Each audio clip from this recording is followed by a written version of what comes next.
Hello, good morning. આપણે second chapter જે શરૂ કર્યું હતું લિબરલાઇઝેશન, એ ચેપ્ટરની અંદર આપણે લિબરલાઇઝેશનનો મિનિંગ છે એ મિનિંગ આપણે સમજાતા. ક્વેશ્ચન આપણો એવો હતો, what is liberalization and what is liberalization and way of liberalization. આપણે મિનિંગ છે એ ગયા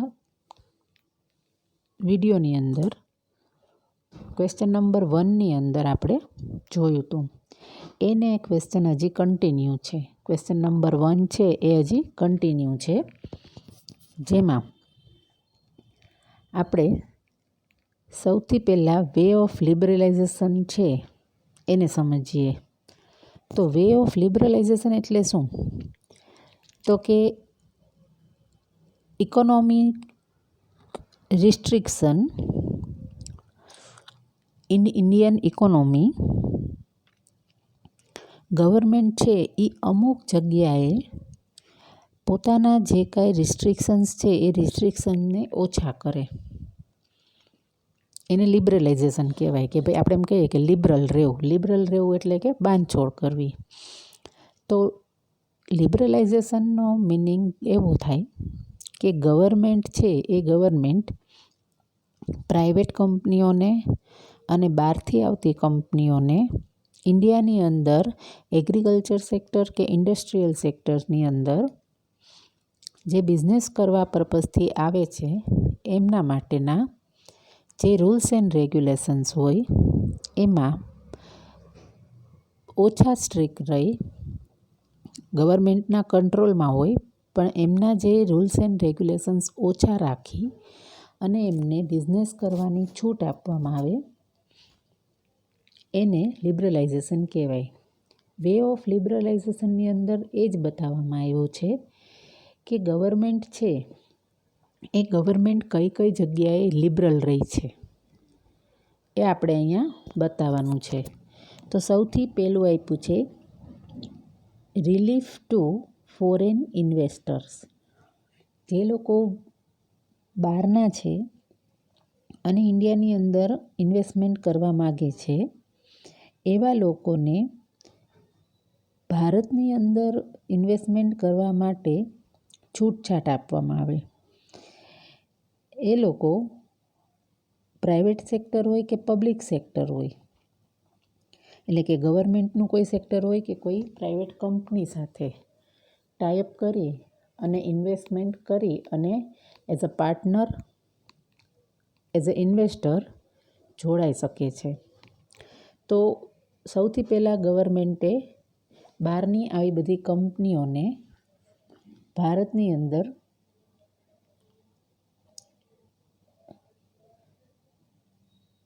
બિઝનેસ કરવા માટેની છૂટ આપી. એટલે સૌથી પહેલું છે relief to foreign investors. Second આપ્યું છે devaluation of the Indian currency. હવે બહારના ઇન્વેસ્ટર જ્યારે ઇન્ડિયાની અંદર ઇન્વેસ્ટમેન્ટ કરવા માગતા હોય તો બહારની કોઈ પણ કરન્સી છે એ કરન્સી આપણી ઇન્ડિયાની અંદર ન ચાલે. એટલે કે એ લોકોએ પોતાની કરન્સીને રૂપીઝમાં કન્વર્ટ કરાવવી પડે.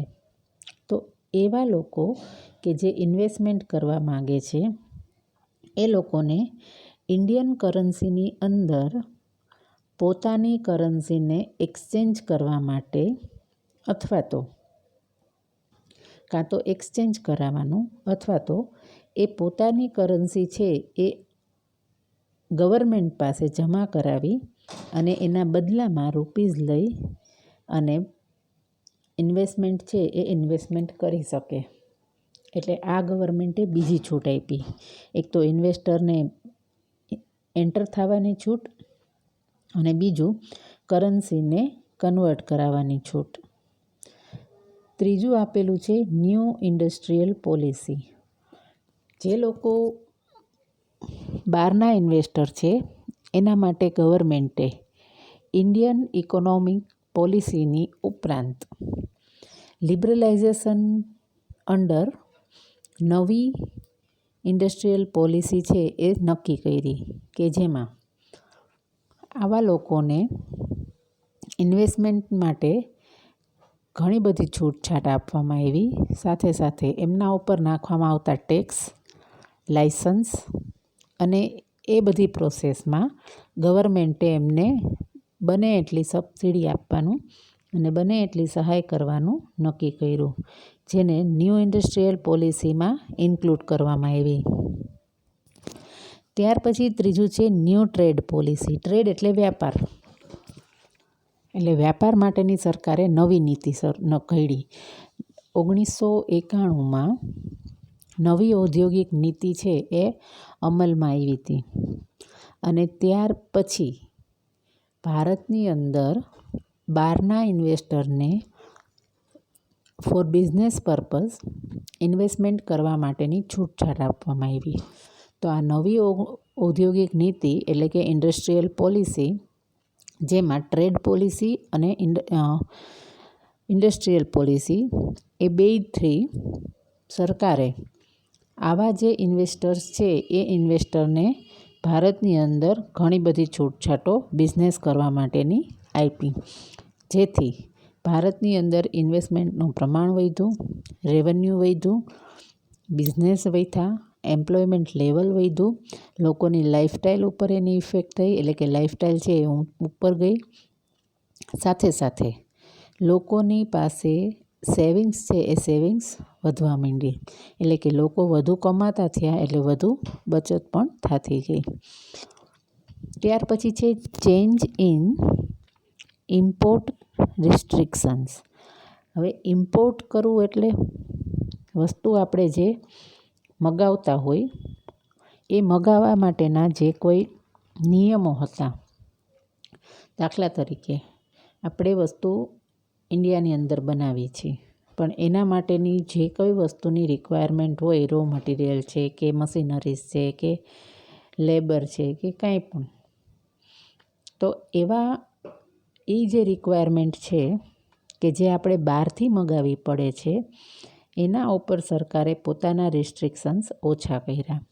ફોર એક્ઝામ્પલ, આજે બહારની કોઈ આઈટી કંપની ઇન્ડિયાની અંદર પોતાની કંપની શરૂ કરવા માગતી હોય તો ઇન્ડિયન એન્જિનિયરને અહીંયા ને અહીંયા જોબ મળે.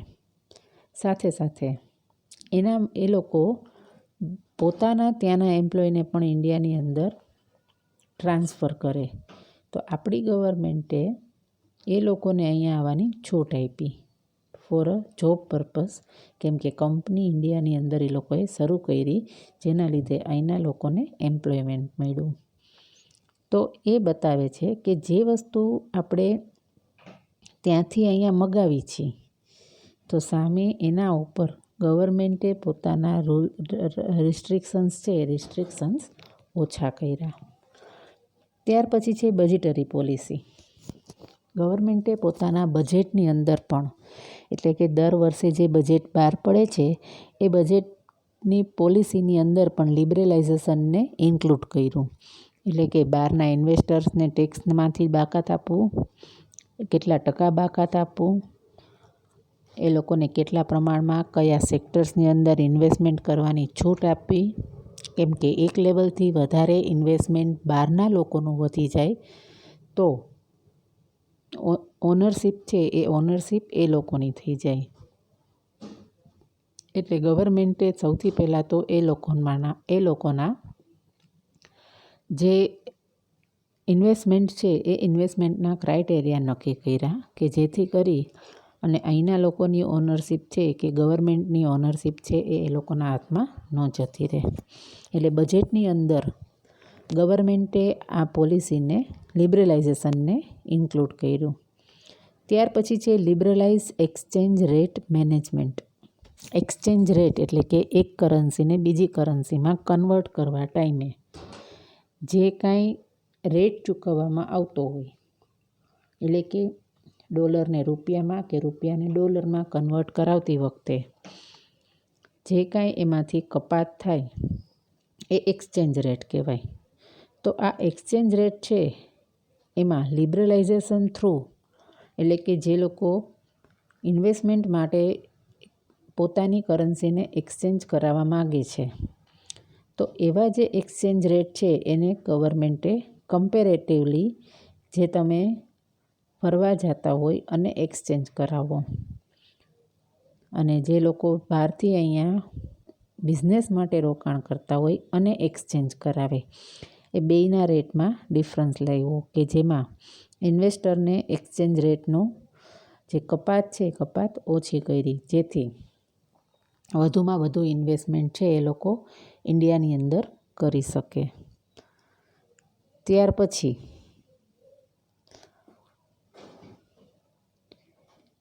Memorandum of IMF. IMF એટલે શું? તો કે ઇન્ડિયન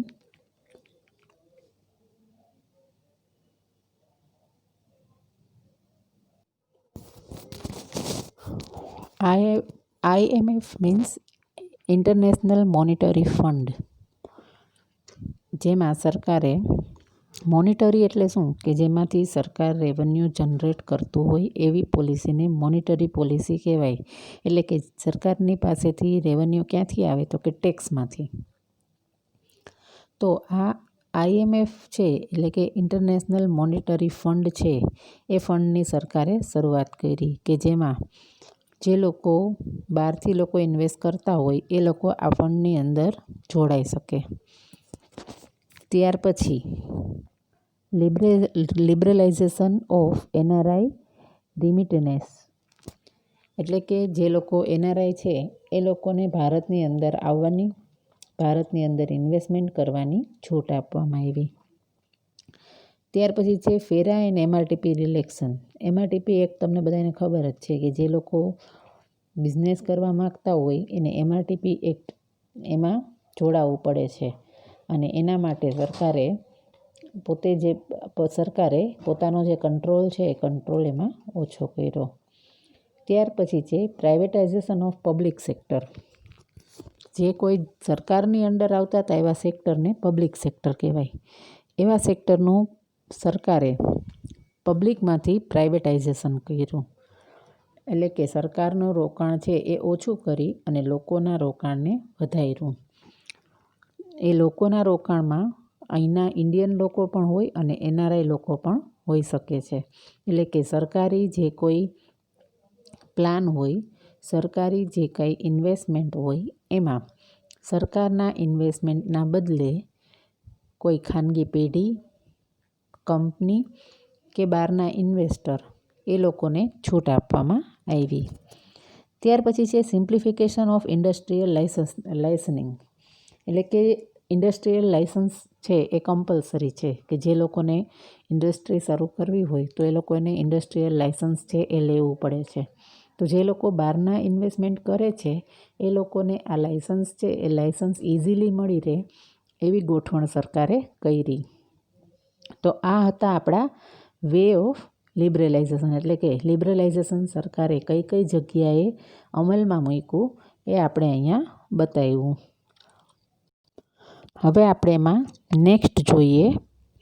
નેક્સ્ટ છે effect of new policy on business environment.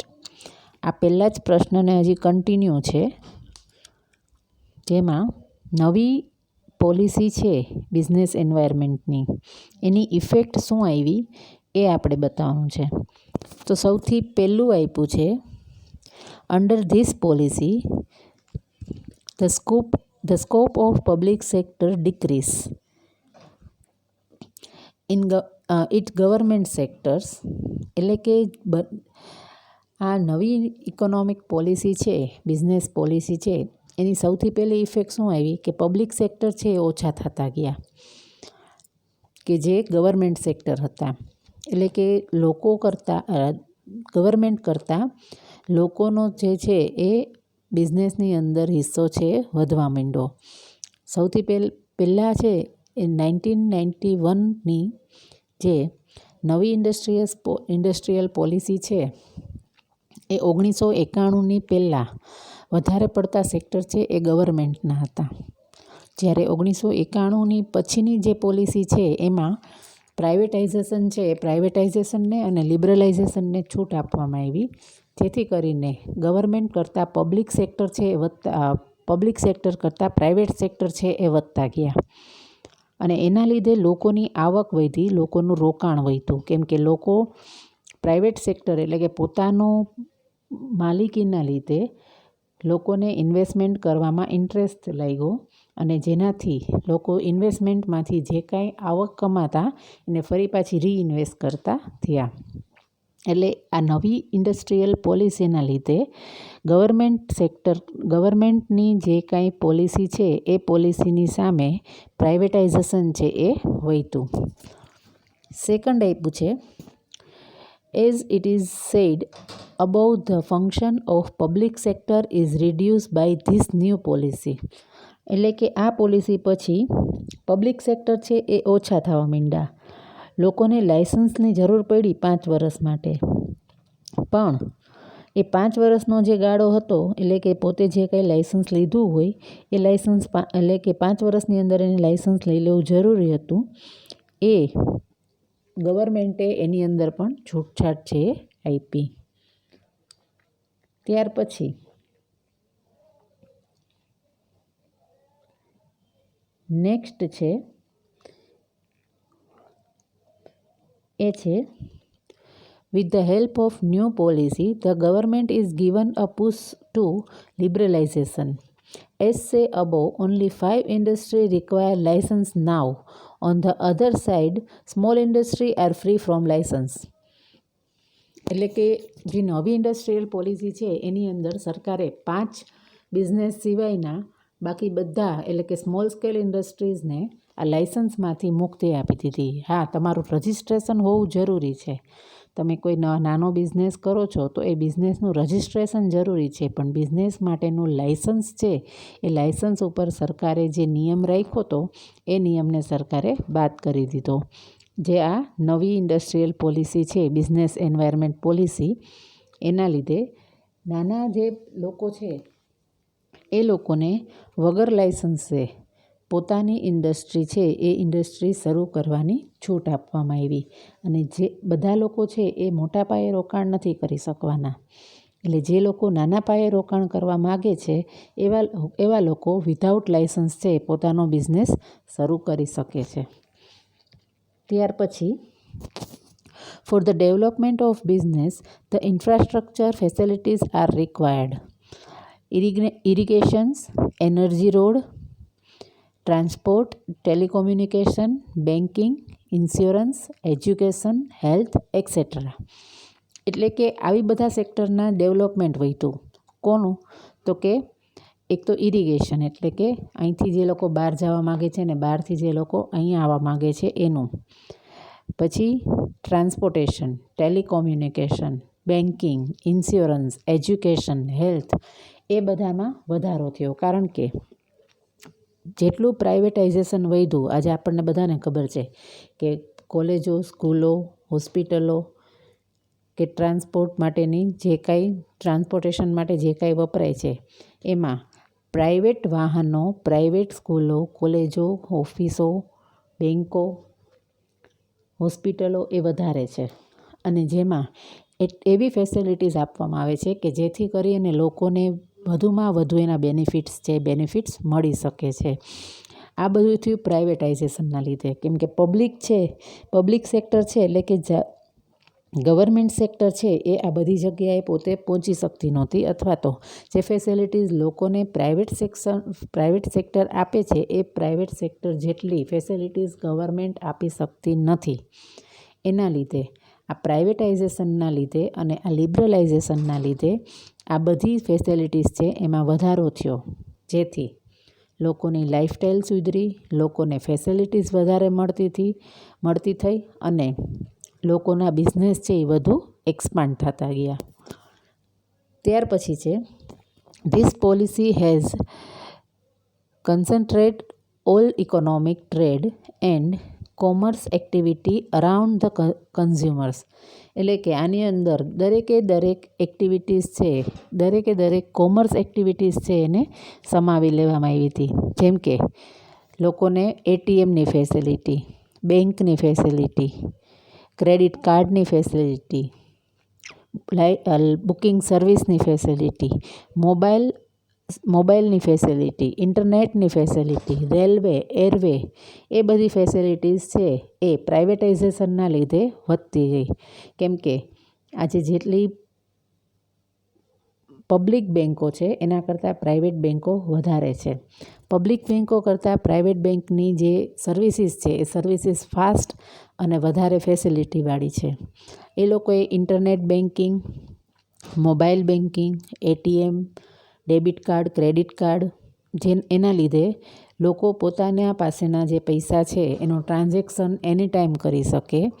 Online banking through વગર કાર્ડે પણ એ લોકો પેમેન્ટ્સ છે એ પેમેન્ટ્સ કરી શકે. જેથી કરીને જે બહારના ઇન્વેસ્ટર છે કે અહીંના લોકોને બહાર પેમેન્ટ કરવાનું છે એ આવી નેટ બેન્કિંગ અને ઇન્ટરનેટ મોબાઈલથી છે એ ઇઝી થયું. તો આવા પ્રાઇવેટાઇઝેશનના લીધે અને લિબરલાઇઝેશનના લીધે ઇન્ડિયન ઇકોનોમી છે એ ઇન્ડિયન ઇકોનોમી ઉપર પોઝિટિવ ઇફેક્ટ થઈ, કે જેમાં હોસ્પિટલો, education, health, transportation, banking service, communication અને બાકી બધી લોકોને ફાઇનાન્સને લગતી ફેસિલિટીઝ છે એ ફેસિલિટીઝમાં વધારો થયો. અને જેથી લોકો છે એને ઇન્વેસ્ટમેન્ટ કરવાની અને બહારના ઇન્વેસ્ટરને ઇન્ડિયાની અંદર જોડાવાની વધારે ઈચ્છા થતી ગઈ. તો આ આપણે જોયું effect of new policy of business environment.